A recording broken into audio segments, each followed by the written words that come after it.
Saludos, bienvenidos a esta edición informativa especial de fin de semana en la que les vamos a contar las principales informaciones que nos dejan los últimos días. Comenzamos y lo hacemos informándoles de que un 53% de los trabajadores malagueños considera estar bien informado en prevención de riesgos laborales. Es una de las principales conclusiones de la segunda encuesta andaluza de condiciones de trabajo. El estudio constata que la siniestralidad ha disminuido, pero que aún hay que seguir insistiendo en formación, diagnóstico y acciones que corrijan situaciones de riesgo.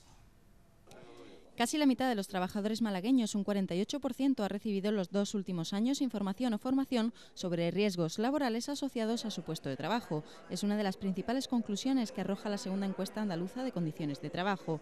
Los datos suponen una mejora significativa de la actividad preventiva de las empresas andaluzas con respecto a los obtenidos en la primera encuesta, realizada en 2008. A través de esta encuesta y de la investigación de las causas que provocan los accidentes de trabajo, se ha constatado que el 50% de los siniestros está motivado fundamentalmente por el factor humano. En el seno de las empresas claramente ha habido un cambio radical. O sea, es que no es esa paradoja no se puede dar. Es decir, que digo que se trabaja para vivir y no puedes perder la vida trabajando, ¿no? Entonces, y perder la vida lo estoy hablando en el sentido amplio, ¿no? Perder las condiciones de salud, tener una merma en las condiciones de vida. Y yo creo que en ese sentido se ha avanzado francamente de una forma extraordinaria. La segunda encuesta andaluza de condiciones de trabajo se basa en 8.854 entrevistas a trabajadores ocupados realizadas entre junio y octubre de 2011, de los que 1.675 se realizaron en la provincia de Málaga.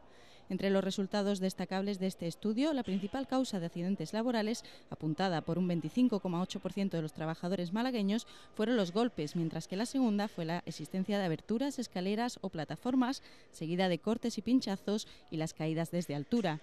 Un 25,2% de los trabajadores de la provincia consideran que no existen riesgos asociados a su trabajo y un 53% consideran estar bien o muy bien informados en prevención de riesgos laborales. La prevención es una inversión y no un gasto. Una inversión y no un gasto. ¿Qué significa eso? Que invertir en prevención, invertir en mejora de las condiciones laborales es rentable, ¿de acuerdo? Y eso evidentemente lleva, aparte de otras consideraciones de tipo legal, etcétera, que también existen, y de toma de conciencia de los trabajadores, de los agentes sociales, de las propias empresas en este tema, lleva evidentemente a ese cambio que se manifiesta en la encuesta y que en Málaga adquiere un tinte bastante importante, y eso no es incompatible con el que todavía, lamentablemente, pues sigan habiendo, que hay accidentes graves o accidentes mortales. La segunda encuesta andaluza de condiciones de trabajo también aborda otras cuestiones relacionadas con el ámbito laboral, como si los trabajadores consideran bueno su salario, a lo que un 35,6% respondió que sí, o si concilian bien su vida profesional y personal, a lo que un 64,6% respondió positivamente. La Junta ha culminado ya el diseño del tercer Plan de Actuación 2013-2014 de la Estrategia Andaluza de Seguridad Laboral, con una inversión de 6,65 millones y con 132 actuaciones. La Consejería de Turismo va a invertir en esta legislatura 1.700.000 euros en la renovación de las oficinas de información turística para adaptarlas a los tiempos que corren.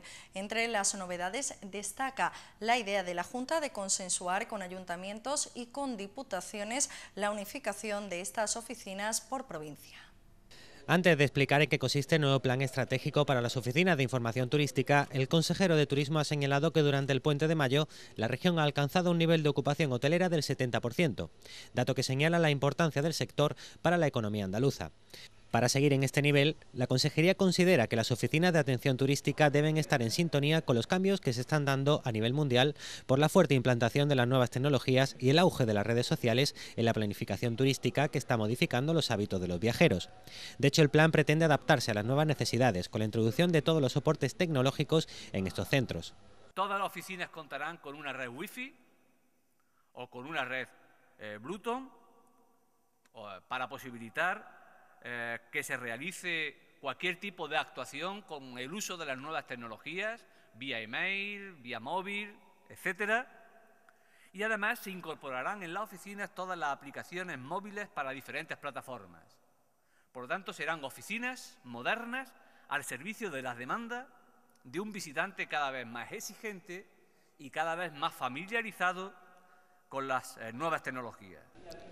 Otra novedad acorde a estos tiempos es el ahorro, a través de la coordinación de oficinas con el resto de operadores públicos.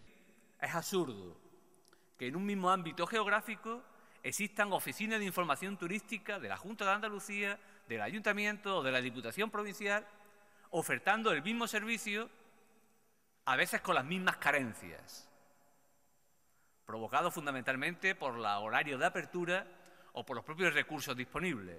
Por eso, desde que llegamos a la Consejería, impulsamos un proceso de negociación, de diálogo con todos los operadores públicos que han empezado ya a dar sus frutos. Además, para adaptarse a la normativa, estas oficinas contarán con una unidad de defensa del turista como consumidor.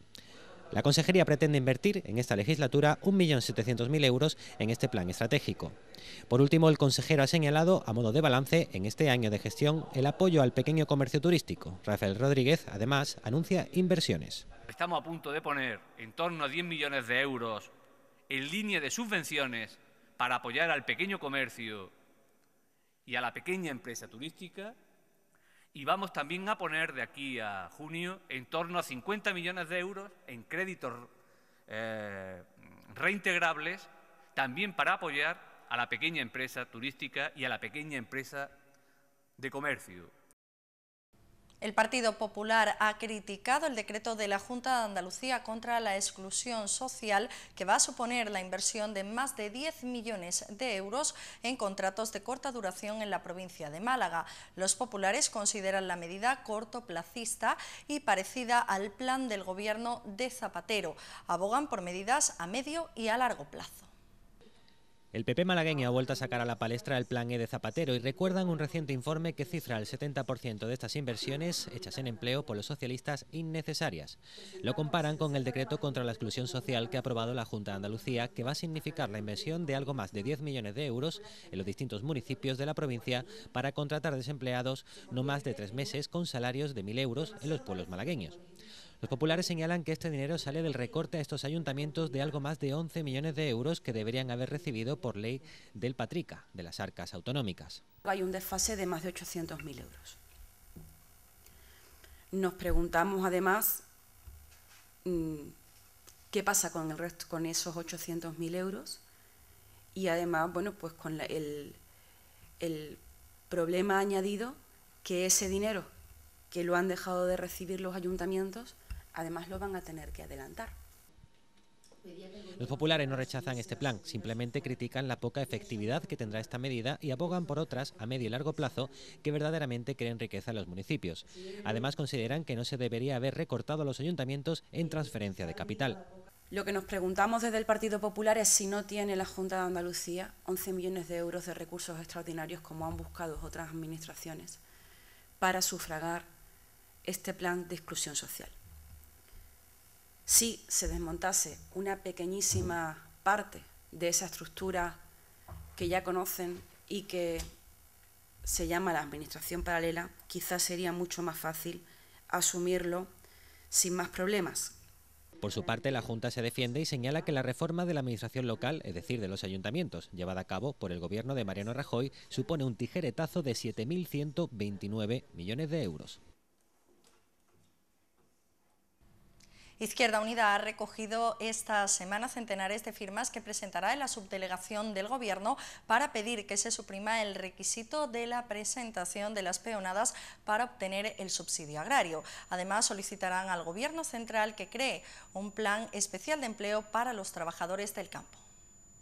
La situación actual de crisis se está cebando especialmente con el sector del campo. La tasa de desempleo en Andalucía alcanza el 75% y en Málaga más del 50% de los parados de larga duración trabaja en la agricultura o la ganadería. De los 35 jornales que eran antes obligatorio presentar, el Estado los redujo a 20, cantidad que según Izquierda Unida sigue siendo excesiva, ya que en estos momentos la media de peonadas no pasa de la decena. 13.500 malagueños están en riesgo de quedarse sin subsidio por no poder presentar estos jornales. No entendemos esa negativa del Partido Popular de castigar a esta tierra, esa negativa de negarnos un plan especial de empleo para la creación de trabajo en el campo, cuando sí lo han tenido a bien y sí se les ha aprobado a comunidades autónomas como Extremadura y Canarias. Por lo tanto, de Izquierda Unida estamos muy preocupados porque van a ser muchos los jornaleros y jornaleras de esta provincia de Málaga que se van a quedar sin subsidio. Izquierda Unida pide además la creación de un plan especial de empleo para los trabajadores del campo, ya que el relevo generacional es tendente a desaparecer y el 75% de los empleados en este sector tiene más de 55 años. El PSOE ha denunciado que 28.000 dependientes de la provincia están en riesgo de no recibir las prestaciones que le corresponden, debido a los nuevos recortes que el Gobierno del Partido Popular va a acometer. En Málaga, el tijeretazo, según los socialistas, va a ser de 100 millones de euros. El Partido Socialista de Málaga ha denunciado los efectos que los nuevos recortes del Ejecutivo de Rajoy van a tener en materia de dependencia. Previsiblemente los recortes van a rondar los 1.108 millones de euros a nivel nacional, de los que 400 se eliminarán en Andalucía y 100 en Málaga, según los socialistas, que destacan además que los presupuestos de 2012 y 2013 ya se habían reducido 40 millones. Desde el PSOE aseguran que al PP y al Gobierno de Rajoy nunca les ha interesado la ley de dependencia y ahora que gobiernan están certificando la muerte de estos servicios. Los recortes podrían dejar en la cuneta a 28.000 dependientes de la provincia y en el aire las 38.000 prestaciones que estos reciben, a lo que hay que añadir la inminente pérdida de puestos de trabajo en el sector. El Gobierno central habla de ahorro, cuando en realidad lo que está haciendo es ampliar el copago de los ciudadanos, penalizando una vez más a los colectivos más necesitados y, por tanto, dejando de invertir en dependencia. La ciudadanía es de nuevo la principal perjudicada por estos recortes, que se unen a los que ya está llevando el Gobierno del Partido Popular. ¿De qué estamos hablando en Andalucía? Pues miren ustedes, en Andalucía estamos hablando al día de hoy, de un recorte de 214 millones de euros en desarrollo de la independencia. Se recortaron 89 millones en 2012, cuando llegó el Partido Popular, y se han recortado 125 millones en los presupuestos de 2013. En definitiva, 214 millones. El PSOE ha ido más allá y ha acusado al PP de poner trabas en los trámites, endurecer las condiciones de baremación y eliminar la cotización a la seguridad social de los cuidadores. Frente a todo esto, los socialistas aseguran que la Junta está soportando el peso de los recortes, asumiendo el 70% del total de la cuantía de las prestaciones y destinando una partida importante del plan de exclusión a ayuda a domicilio. Aprovecha las 2 semanas de locura de Pinturas Andalucía. Precios de locos con el mejor asesoramiento para pintar, decorar, combatir humedades, renovar fachadas y proteger hierros y maderas. Con las 2 semanas de locura de Pinturas Andalucía conseguirás 2 cosas: precio y asesoramiento. Pinturas Andalucía. Déjate guiar por un experto.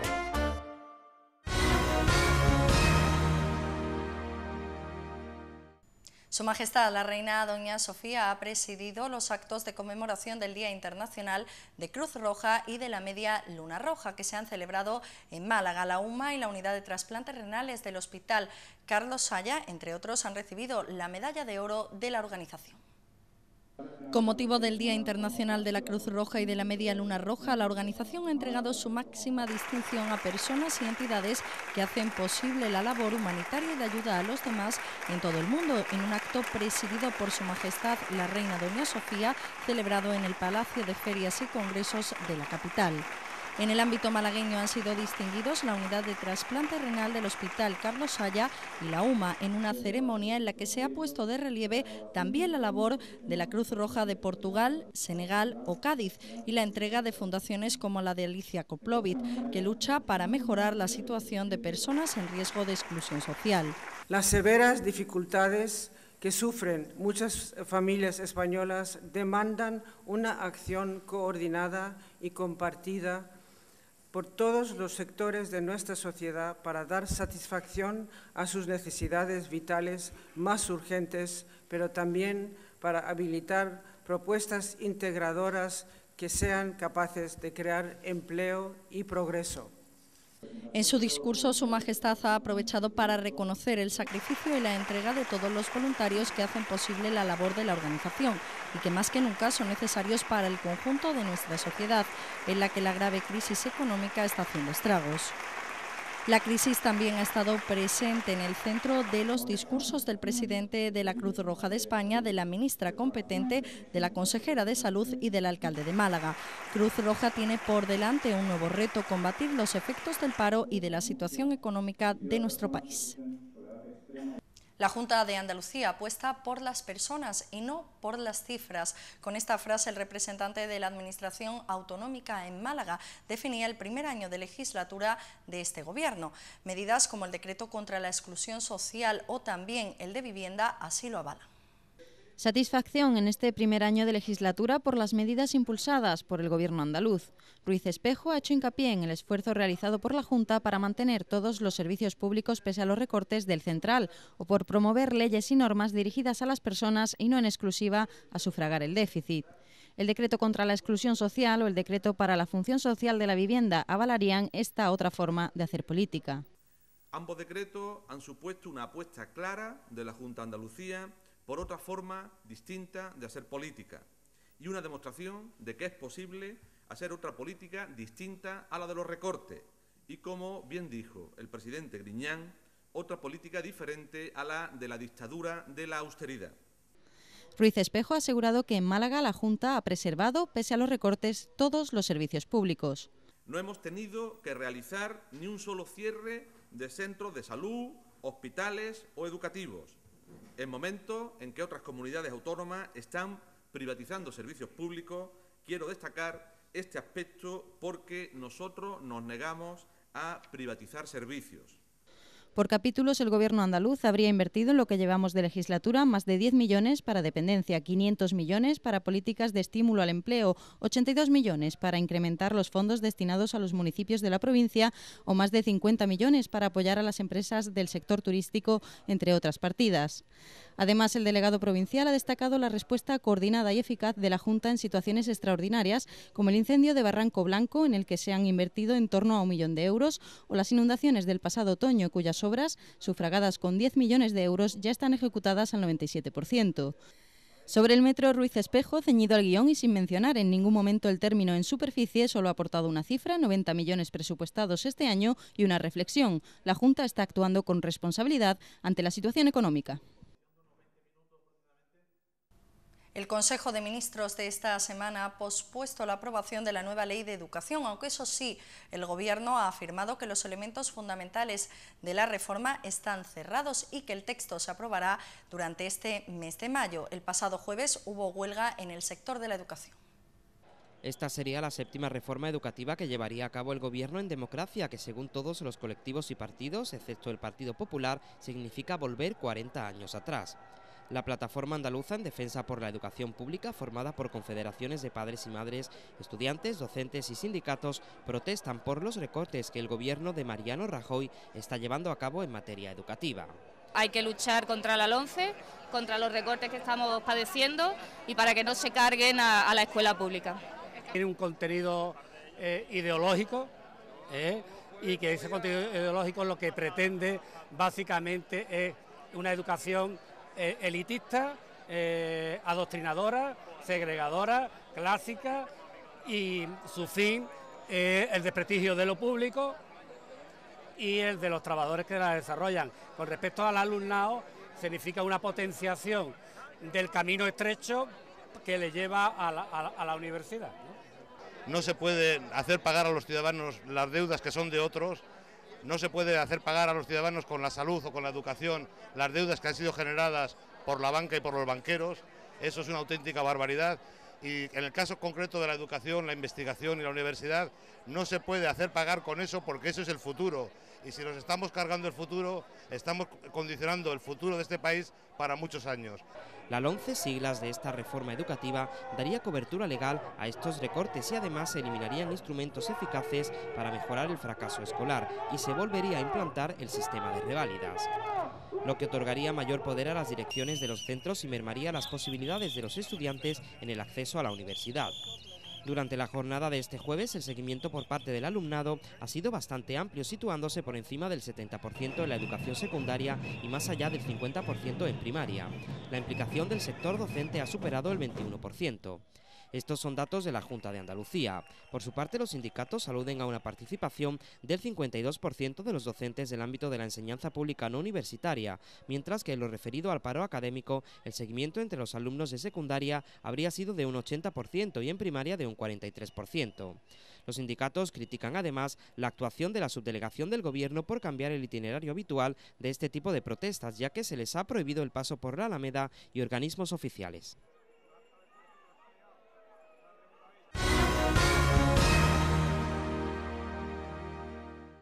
El Parlamento andaluz ha convalidado con los votos de PSOE e Izquierda Unida y con la abstención del Partido Popular el decreto sobre la función social de la vivienda. Establece la posibilidad de expropiaciones temporales para las casas de las familias afectadas por desahucios.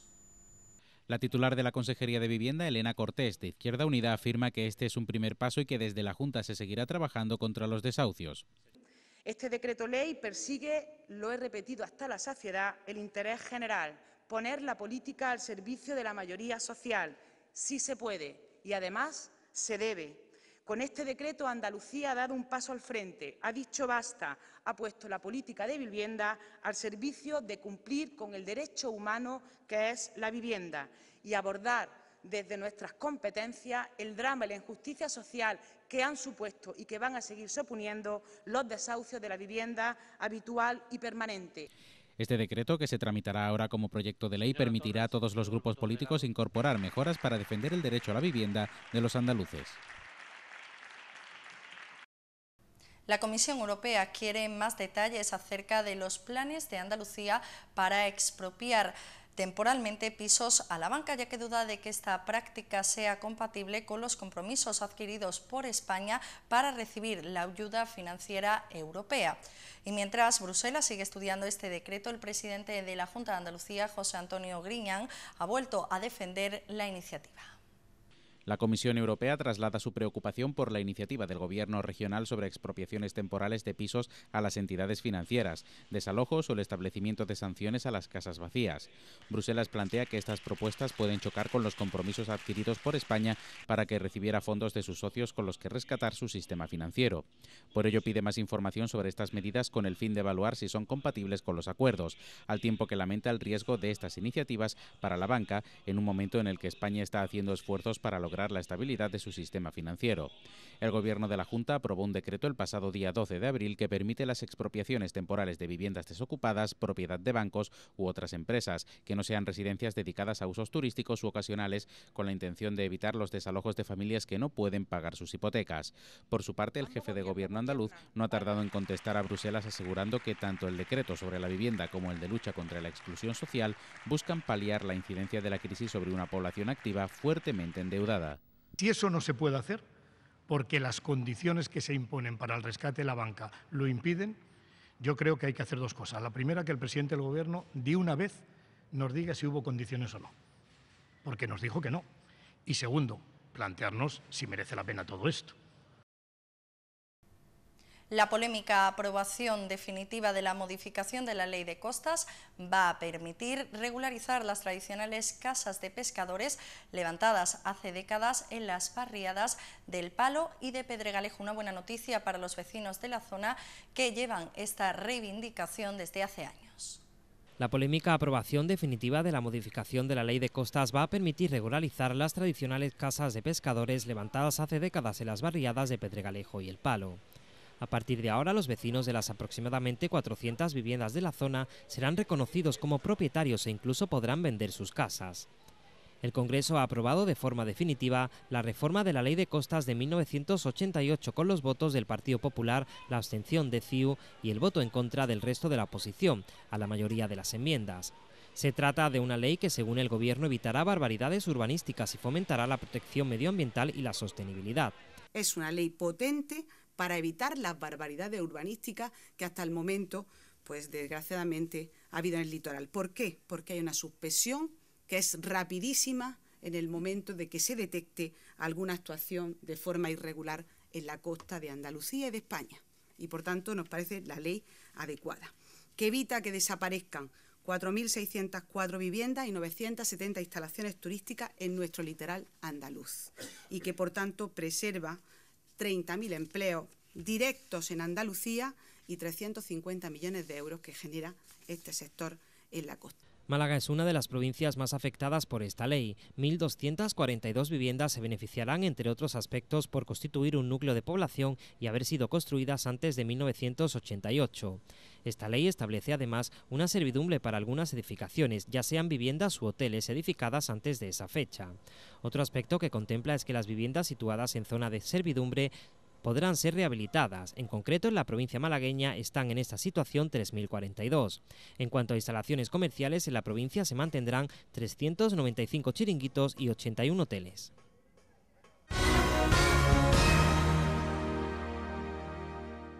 Mario Cortés será el nuevo portavoz municipal y Raúl López ocupará urbanismo. Comercio y empleo pasa a Ana Navarro y Damián Caneda asumirá también educación. Estos son los principales cambios en la reestructuración del equipo de gobierno tras la sentencia del Tribunal Constitucional.